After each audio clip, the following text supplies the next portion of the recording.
Check, check, check, check, check, check, check, check. 1, 2. Mic check for Nikki. She gets 3, 2, 1, and that's it.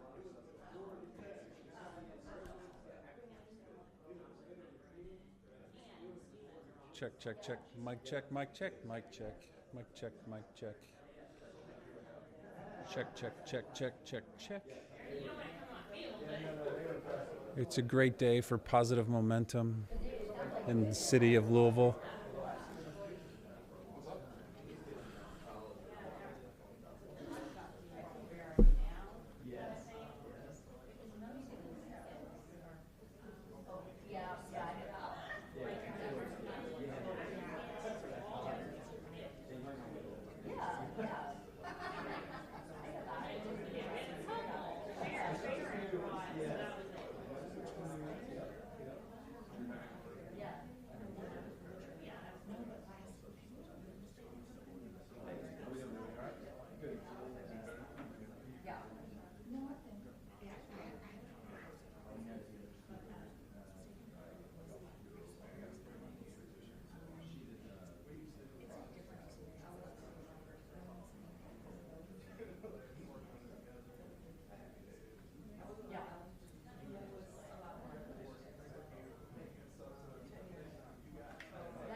Well, in my, 5-minute experience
Y'all good on mic check?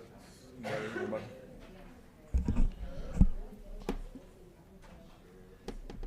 Mic check 1 2 3 4. Mic check 1 2 3.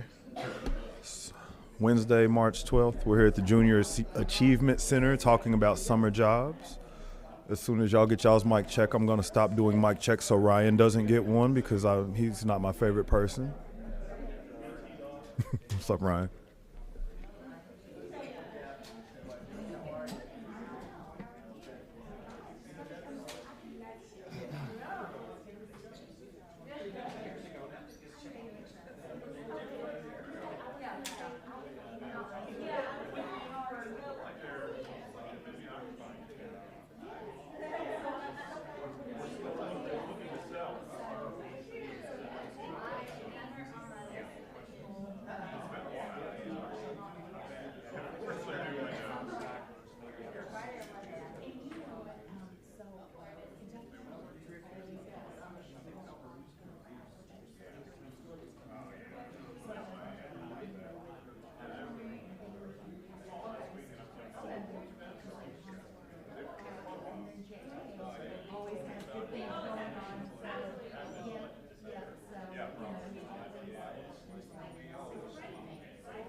Well, good morning, everybody. You guys all ready to roll? All right. Well, good morning, everyone. Wanted to start this morning talking about a good friend and a man who we lost yesterday in Louisville, Junior Bridgman. And it's only appropriate that we're here at Junior Achievement because one of Junior's many accomplishments and many awards that he received during his lifetime was the recognition as someone who's been enshrined in the Junior Achievement Hall of Fame. I think he was enshrined in the Hall of Fame certainly because of his business acumen, his ability to create jobs and businesses and positively impact so many lives through business. But even more than that, Junior did so much outside of the business world, quietly helping people all across our city, people and organizations that were in need of a helping hand. And Junior was there so often for others, never seeking recognition, just wanting to do the right thing, wanting to help other people. One of the most kind and generous men I've ever met. And Rachel and I send our thoughts, our prayers, our love, our support to Doris, to his children and grandchildren and entire family, and the entire city of Louisville truly lost a groundbreaking legend yesterday. So please join me before we start for a brief moment of silence in honor of the one-of-a-kind Junior Bridgman.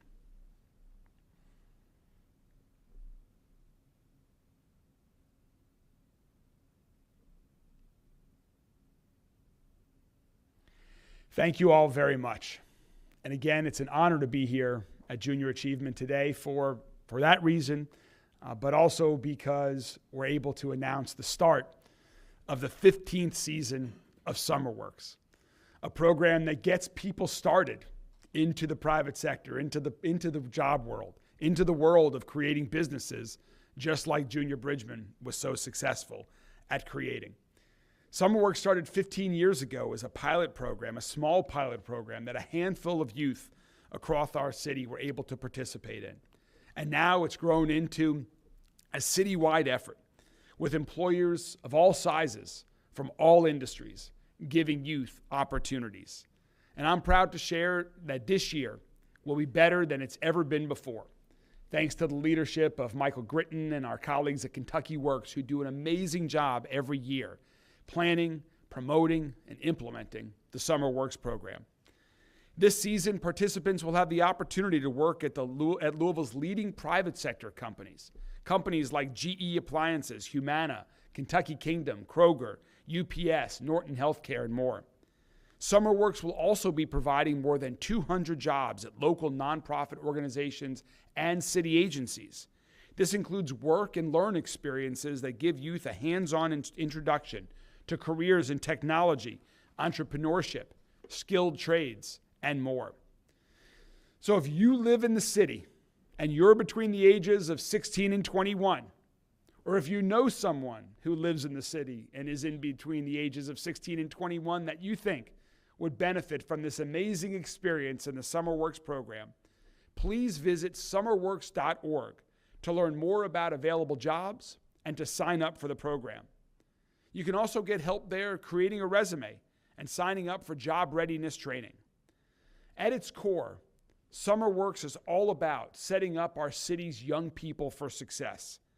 And that's another reason why we're here at Junior Achievement of Kentuckiana. They share this mission and serve as one of our great SummerWorks partners. So to kick us off today, I'd like to introduce the president of Junior Achievement of Kentuckiana, Jennifer Helgeson. Jennifer, thanks for hosting us today. Appreciate it. Well, thank you so much, and welcome to Junior Achievement. We are thrilled to have you here today as we kick off this year's SummerWorks program. Today, you might hear and see students who are learning about the incredible industries in our community through programming in BizTown, which is located right behind us, and Finance Park. Junior Achievement is proud of our partnership with SummerWorks as a host, providing valuable job placements and educating students about our incredible nonprofit sector. In Finance Park, where 7th graders and high school students participate, the SummerWorks Pillar promotes the amazing workforce opportunities available throughout our community. SummerWorks also participated in our JA Inspire to Hire event this year with over 60 businesses participating and showing our students and young adults about their incredible industries. This year, we had more than 5,000 high school students who obtained information and insights into local industries, with many students even securing internships and job placements. We are so excited to continue strengthening our partnership with SummerWorks, making a lasting impact on our future community leaders. Thank you. Thank you so much, Jennifer. Jennifer, you might get a kick out of it. You know, I don't even know what you call it, but on your phone, you have to put a picture in when you call somebody, and it picks up a picture. The picture for me is the selfie I took right here at BizTown with the Junior Achievement kids. So it was such a great selfie. I wanted to share it with the world anytime I call somebody. So I think about Junior Achievement often. Thank you so much. Now let's hear from a couple of SummerWorks participants, folks who have experienced the wonders of the SummerWorks program and now who have great experience beyond that as well. First, Kenneth Albiati. Kenneth worked at GE Appliances back in the summer of 2016, shortly after graduating from Butler High School. Afterwards, he was hired full-time by GE Appliances and worked his way up to become a team leader and a manufacturing manager. He's had great success since his summer work experience, and we're so thrilled that he's here with us today. Please join me in welcoming Kenneth Albiati.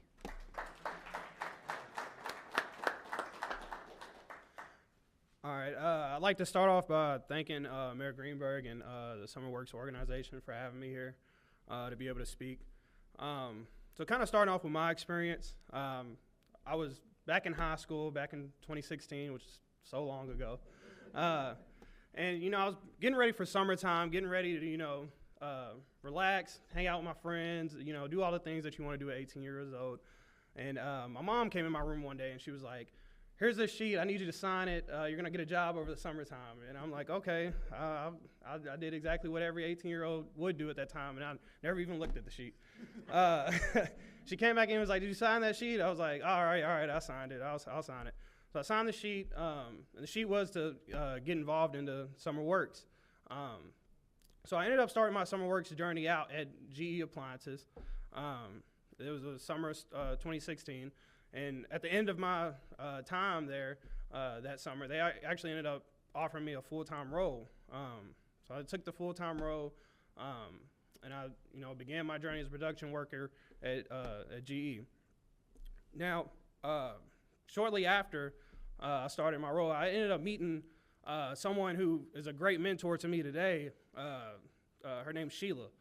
She works at GE Appliances. At the time, she was a team leader. She was my team leader in the area. And she really helped guide me over my years at GE Appliances. She's, coached me on interviews. She's showed me how to run as a team leader in my area. But she really instilled in me different things, starting a 401k, different things that you don't know as an 18-year-old, young adult.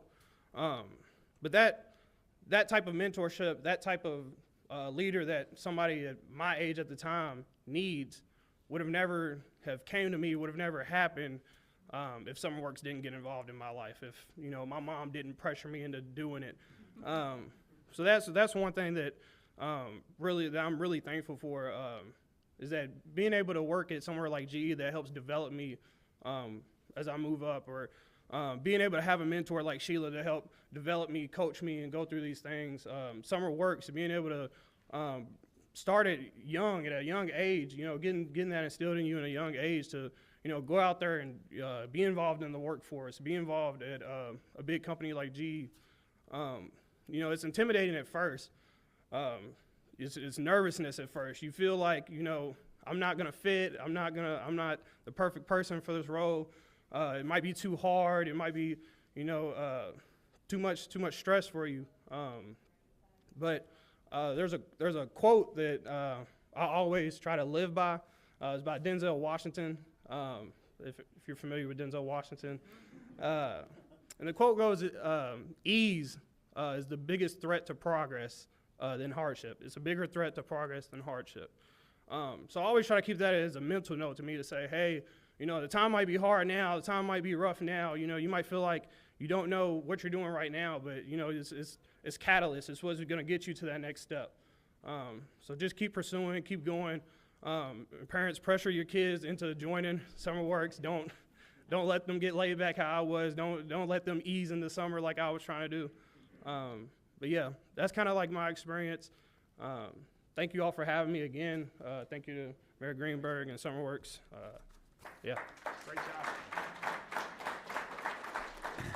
Thank you so much, Kenneth, and thanks to GE Appliances for being such a great SummerWorks partner year after year. And next we have another young adult who participated in one of SummerWorks' work and learn projects in the technology field last summer. So Raina, will you come up and share a few words about your experience with SummerWorks? Please join me in welcoming Raina Sawyer. Okay, everybody can hear me? Okay, good. Good morning, everyone. My name is Raina, and I am a sophomore at the University of Louisville. And I'm just here to share how my SummerWorks experience impacted me. Last summer, I had the great honor of being a part of the Tech Boss internship with the company Technique. During my time there, me and my amazing partners created a project that I would like to say I'm incredibly proud of. We designed a website and a game that was created to address real-world community issues. We created a platform that provides legal information to everyone nationwide with just the click of a button. The idea was simple but impactful: to make legal resources more accessible, from available lawyers in your area to just state laws that you might need to catch up on specific to your state or county. This experience was definitely a game changer for me because it allowed me to combine problem solving with technology, all while making a positive impact. Before joining Technique, I had little to no experience in the technology world. When I say nothing, I mean nothing. But this internship has opened so many doors for me that I didn't even know existed. It taught me everything from coding basics to leveraging technology to address real-world issues. What's even more exciting is that it really deepened my interest within the technology field, and I'm actually looking to change majors because of it. I'm more motivated than ever to learn and grow in this space, especially knowing that people like me aren't a big part of it. It's good to be someone that provides a face to people who might not think they are able to do it. The connections that I've made through this program have been invaluable, and I've had the opportunity to collaborate with some incredibly talented individuals, and those relationships have been instrumental in my growth. Whether it was brainstorming ideas, solving technical problems, or simply just having conversations about your career path, I've gained insights that will stay with me for years to come. SummerWorks and Technique have truly expanded my horizons, and I am forever grateful for this experience. It has inspired me to keep pushing myself, to keep learning, and to pursue the endless possibilities in the tech world. So I thank you guys for listening to me, and I encourage everyone to explore opportunities like this because you never know what doors it'll open for you. Thank you. Thanks, Raina. Thank you so much, Raina. Blueprint 502 is another local organization deeply committed to youth development. They run SummerWorks, which is a year-round effort in partnership with Kentuckiana Works, who I mentioned earlier. So now I'd like to invite Lynn Rippey to come up and share more about this partnership on behalf of Blueprint 502. Thank you, Lynn, for everything you all do. Well, good morning, and I want to introduce you to our SummerWorks staff. If you all will raise your hand when I call your name. Steve James is the manager and operator for SummerWorks. Chris, are we going to introduce you? Chris Locke is our Kentuckiana Works partner. Amy Doctor, who's working with all the businesses in town, getting them signed up for SummerWorks for private employment. John is our data manager, and Anastasia Chapman is out in the community helping bring young people into the program for the summer jobs. So we're super excited about the opening of the 2025 SummerWorks program. We have close to 1,000 kids signed up already, And yep, and we have over 100 employers that are signed up with over 2,500 jobs that are open. So they're out there already. The jobs are ready for us, and we're getting kids signed up and applying for those jobs. SummerWorks is good for, and summer jobs are good for our community and as a whole, and for our young people for sure. I was preparing for today, and you guys just satisfied everything I'm getting ready to say. So a Connecticut pediatrician, Dr. Ballinger, reported to Fortune magazine that young people after COVID were coming to her, young person after young person, with anxiety, depression, and she said that she continued to tell them, go get a summer job, go get a summer job. And then she came back to Fortune magazine and said, okay, I was really smart telling them to do that because they had a reason to get out of bed. They had a reason, and they felt a sense of purpose with their summer jobs. Their self-esteem grew, it was an ego-boosting experience, and they loved their paychecks. It also gave them a chance to have stronger mental health and long-term stability. So that's a pediatrician talking about it. A psychologist, Dr. Barbara Greenberg, told Fortune magazine that young people are around other responsible peers. So it's not just you doing a summer job, but your peers are out there working with you. And they're moving out of this protective bubble that their parents have them in. Yeah, you're shaking your head. You know, it's time, just about time. And this is right about the time when they should be moving out of that bubble. So this is a good thing for young people. They have opportunities to do things on their own and make their employer and employers proud of them. They also know that they're needed by their employer, and they learn to problem solve through this summer job. A Canadian study of 250,000 Canadian young people says that summer jobs help youth progress to better suited jobs and better suited careers because they have the chance to check out their preferences. They want to know, just like you did, is this going to work for me? Is this something I was interested in? I was interested in something else, but now I really know that I want to go down this path. It helps build their soft skills, their future references, as you were talking about, right? So, I mean, you make connections with people, and you're more successful in your job hunting after a summer job. The Louisville SummerWorks program helps employers fill their open positions, and youth are gaining valuable skills and earning money. And last year, we had a small focus group with young people after SummerWorks and talked to them about what they did with their money that they earned. And it was an amazing thing that many of our young people are helping their family's economy and just to make it from day to day. They're helping buy their own school clothes, pay their own phone bills, but in addition to that, they're helping to pay bills of the house. So, I mean, to say that, this is just a skill-building thing for them, it's really not. It's affecting the entire family and the entire community. So the whole community wins through SummerWorks. So here's my task for you all. Let's get together, make sure our young people are signed up for SummerWorks by going online at summerworks.org. And also, private employers, you can either call 882-9413 or you can go online and register your summer job at summerworks.org. They need us, we need them, we need our young people to be engaged in life with us here. So let's all jump in and make sure that SummerWorks happens in a big way this year. Thank you.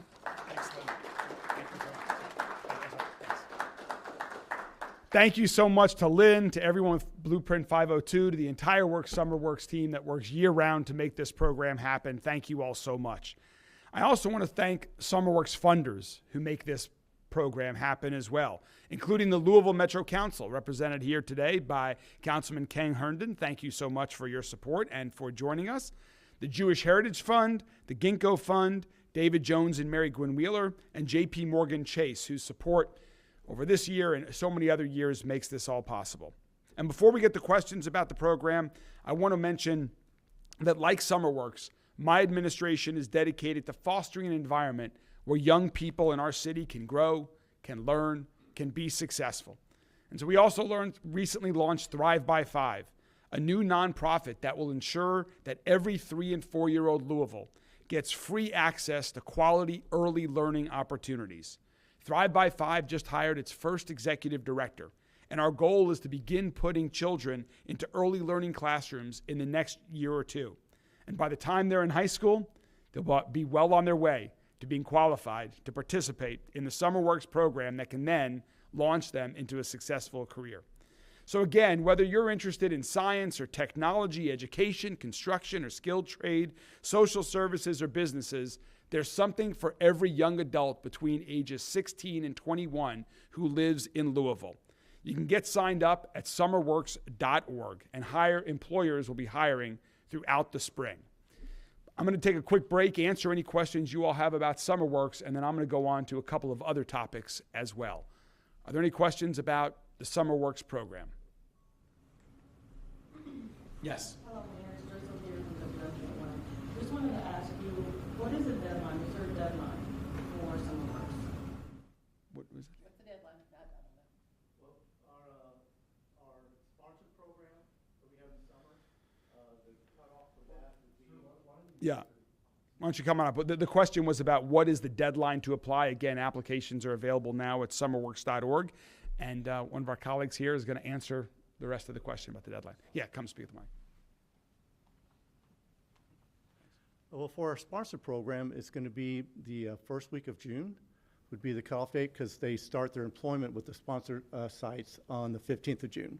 So they need to get in and register for that. As far as the private side, we usually run that all the way up through August. And so they have all that time to try to find a private employer because a lot of times they may not find a job in the summer, but they want a part-time job after school. And so we have all those private employers that are still hiring for all that. Thank you. Any other questions? All right. Thank you all very much, and encourage your young kids to imply. Thank you all so much for joining us here today as well. So yes. So I just want to address a couple other topics before opening it up to members of the media for our weekly questions from the media. And I want to share some news about some arrests that were just recently made yesterday in connection with a shooting that happened over the weekend in Shively. That shooting left one man dead and a woman in her late teens seriously injured. Thanks to some great cooperation between LMPD, who were able to assist Shively police with critical information on the suspects, an 18-year-old man and 2 juveniles were arrested in connection with that crime. When police executed the search warrant, they also found heroin, weapons, and a stolen car at the scene. I want to thank our officers for the great work that they did to make this arrest of a homicide within 48 hours of the crime, and that have helped get these dangerous individuals off of the streets. That's the type of work that we are going to continue to do as we work every day to make Louisville a safer city. I also want to touch on something else that's been talked about recently, and talk about a resolution that's been filed in Metro Council about what some folks are calling the People's Consent Decree. And to be very clear, we already have a consent decree that I signed along with the United States Department of Justice that is currently pending approval from a federal judge. And it is my hope that the federal judge approves the consent decree that I have signed. However, if the federal judge does not sign the consent decree, as I have said countless times and will continuously say moving forward, I will make sure that we at Metro government, that LMPD, implements the policies and practices that are in the consent decree. This includes having an independent monitor to validate the results and progress of LMPD. This includes community feedback and public accountability. Whoever is saying anything different is purposely misleading people, moving us backwards, dividing us. The stakes are too high right now as a community, and this issue is too important to be intentionally misleading and dividing our people across the city. I'm working hard with LMPD, with Metro Council, and others all across this city to unite us around police improvement and improved public safety. We've worked way too hard in moving this community forward, working to build trust, to implement reforms, and improve public safety. As we approach the 5th anniversary of Breonna Taylor's death, it's important for everyone in the community to know that we are 100% committed to police reform, accountability, and transparency. The chief has made that clear, and I've made that clear. I made that clear from day one. When I took office as mayor and had the United States Department of Justice findings presented to me during my first few weeks in office, I made the historic and important decision to publicly acknowledge the harm that's been experienced by people of color and issue an apology for those past experiences on behalf of LMPD and Louisville Metro government. So again, just to conclude, we have a consent decree pending in federal court. If for some reason that does not move forward, we will still continue implementing those reforms in that decree, alongside with an independent monitor, public accountability, and community feedback. That's what our city wants, that's what our city needs, and that's what our city will get. I hope that is helpful to clarify some questions that have been out there. And finally, before we open it up for questions, I also want to say that yesterday was a great day for Louisville in the Kentucky General Assembly. There were several bills that passed that are going to really help move our city forward if they're passed by the Senate and signed into law by the governor, as I hope both of those things do happen. House Bill 775 is going to really help with downtown economic development, help unleash billions of dollars of investment in downtown Louisville and new projects that right now cannot move forward because of the way that the arena TIF has been structured. Additionally, in that bill was also an incentive to help ensure we have long-term agreement to continue to bring Bourbon and Beyond and Louder Than Life back year after year after year to our city, and to help encourage other large festivals in this great city of hospitality that we have to locate in Louisville or elsewhere around the Commonwealth. And also House Bill 18. While I didn't support every provision in that bill, there was a lot in there that really helps our city. Helps fix something that was passed last city that really supports our fire department, and also helps build more urban housing units in our urban core of our city, something that we desperately need as we work to build thousands and thousands of more units of housing to bring down the cost of housing for people all across our city. So again, yesterday was a good day for Louisville. I'm hopeful that the Senate passes both of these bills, that Governor Beshear signs these bills, and we can continue to move forward, building more housing, revitalizing downtown, and making our city safer, stronger, and healthier. Thank you all very much, and I'm happy to take any questions from members of the media. Here, we'll go from left to right here. Isaiah? This new Department of Justice under President Trump has made it very clear how they feel about consent decrees. What have conversations been like with your office and the DOJ on what they want you to do as far as this consent decree? Well, right now the decision, to be clear, right now the decision is with the federal judge, not with the Department of Justice. The DOJ is still a partner. I have had conversations with some new members of the new administration in the Department of Justice. There is a filing deadline on March 20th, so that's coming up, where the Department of Justice is required to respond to the judge's last request. At that point in time, we'll see what their position is and if it has changed at all. If they don't respond, what happens? That is a good question, but the answer that I have is whatever happens, Louisville is moving forward. We're not waiting. We've been taking action, and as I've said, we are going to continue to move forward with or without the consent decree that's been filed in the federal court. We will move forward implementing these reforms and improvements in a formal way with community feedback and accountability built in. If the consent decree doesn't move forward, can you explain specifically what an oversight plan would look like here locally without the consent decree? Yeah, so within the consent decree, there are a lot of agreements that we've made as to how, and a lot of which we've already done, in terms of how we're going to improve training, what policies are going to be changed, what policing is going to look like for the years ahead, and how we're going to make these reforms an improvement.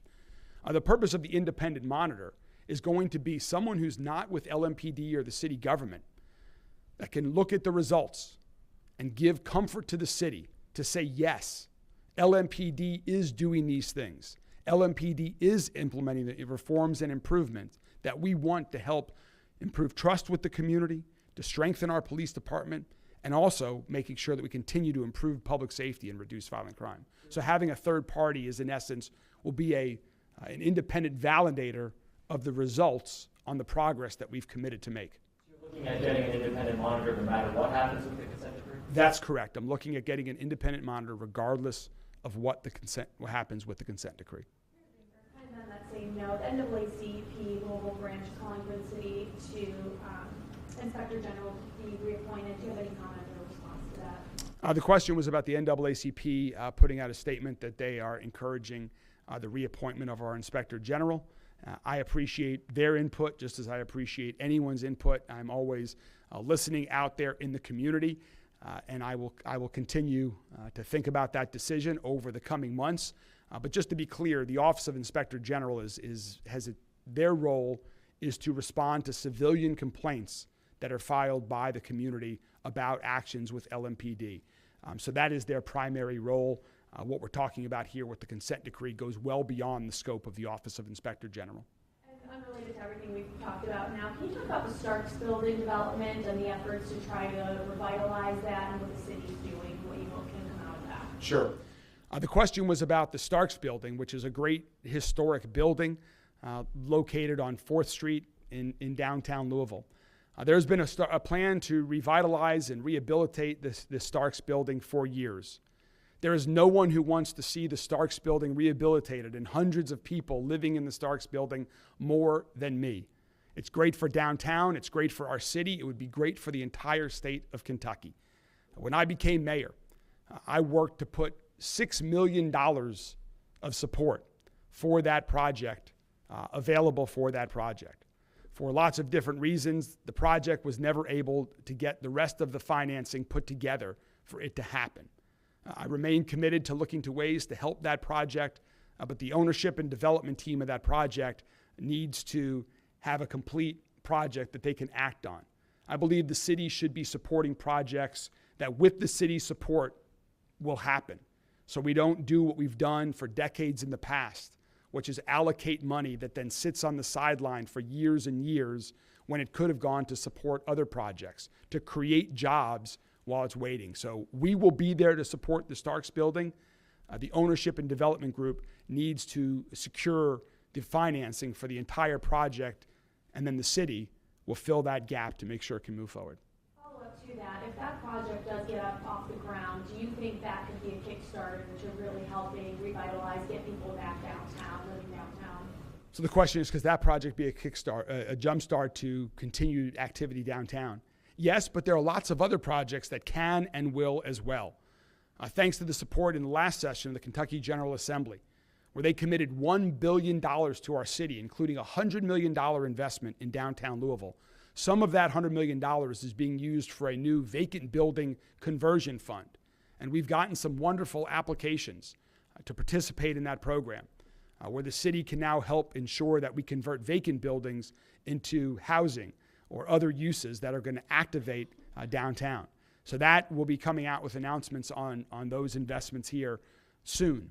But additionally, there are lots of other projects as well. When I was talking about the great success we had in Frankfort yesterday, these bills that passed the House yesterday in the Kentucky General Assembly can unleash hundreds of millions of dollars of investment in downtown Louisville, create hundreds of new jobs, places to live, places to stay, places to eat. Lots of great new activity is happening in downtown Louisville and will happen as a result of what happened yesterday. So there's no one project that's the magic bullet. We're working on a lot of projects, including the transformation of the Belvedere, whose design is well underway.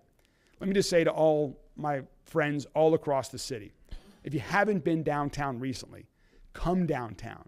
There is great energy. There is great excitement. There is so much to do. We welcome you to downtown, and I think you will find, as people from all over the country find every day of the year when they visit downtown Louisville, that it is a wonderful neighborhood. Downtown is your town. Oh, we have more. Yeah, just a quick reaction on the EU's plan to oppose that 50% tariff on American whiskey beginning April 1st. The question is about the EU's plan to impose tariffs on whiskey. I'm not supportive of that at all. I am a strong supporter of the Kentucky bourbon industry. We need to be doing everything we can locally across the state and across the country to support our bourbon distillers. It is such an important industry here in Louisville. It's such an important product to our state and to our country. And so I'm hopeful that that will all work itself out. There's a bill in the state legislature right now that basically is one step away from the governor's desk. It deals with copper wire theft, That's right. along other infrastructure theft. One, do you support this bill, and how do you believe heightened penalties can sort of add on to the effort you guys are making here locally? The question was about, there's a bill in the legislature right now that's working its way through the system that would add penalties, enhance the penalties for copper wire theft in some of our critical infrastructure, including streetlights and broadband cables, for example. I strongly support that bill. I hope the governor signs that following passage by both the Senate and the House. It will help us. We've created a critical infrastructure task force that's had great success, arresting individuals who have been stealing copper wire and destroying our infrastructure, like our streetlights, that make it safe on the roads, that make it safe for our neighbors. Far too many of our streets, the streetlights are out because the copper wire has been stolen. So any available tool that we have, we're going to use to make sure that we continue to improve this, to continue to crack down on those that are disrupting our critical infrastructure and committing these unfortunate crimes. Anything else? Thank you all. Have a great day.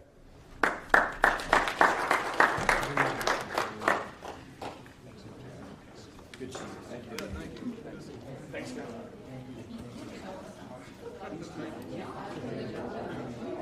I know, right?